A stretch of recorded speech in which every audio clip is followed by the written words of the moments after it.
പാലക്കാട് ചിറ്റൂരിൽ കള്ളിൽ വീണ്ടും ചുമമരുന്നിന്റെ സാന്നിധ്യം കണ്ടെത്തി. നവക്കോട് കള്ളിഷാപ്പിലെ കള്ളിലാണ് വീണ്ടും ബനാഡ്രലിന്റെ സാന്നിധ്യം കണ്ടെത്തിയതായി ലാബ് റിപ്പോർട്ട് പുറത്തുവന്നത്. Shop licensee Sujatha, salesman Babu എന്നിവർക്കെതിരെ ജാമ്യമില്ലാ വകുപ്പ് പ്രകാരം എക്സൈസ് കേസെടുത്തു.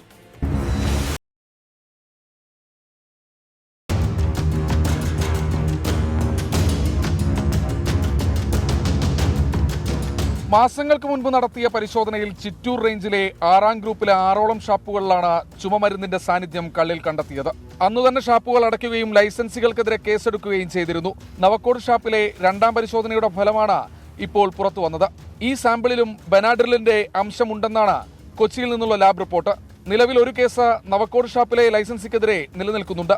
വീണ്ടും ചുമമരുന്നിന്റെ അംശം കണ്ടെത്തിയ സാഹചര്യത്തിൽ ലൈസൻസി സുജാത, സെയിൽസ്മാൻ ബാബു എന്നിവർക്കെതിരെ ജാമ്യമില്ലാ വകുപ്പ് പ്രകാരം എക്സൈസ് കേസെടുത്തു. പ്രതികൾ ഒളിവിലാണെന്നാണ് എക്സൈസ് പറയുന്നത്. ശ്രീജിത്ത് ശ്രീകുമാരൻ, 24 പാലക്കാട്.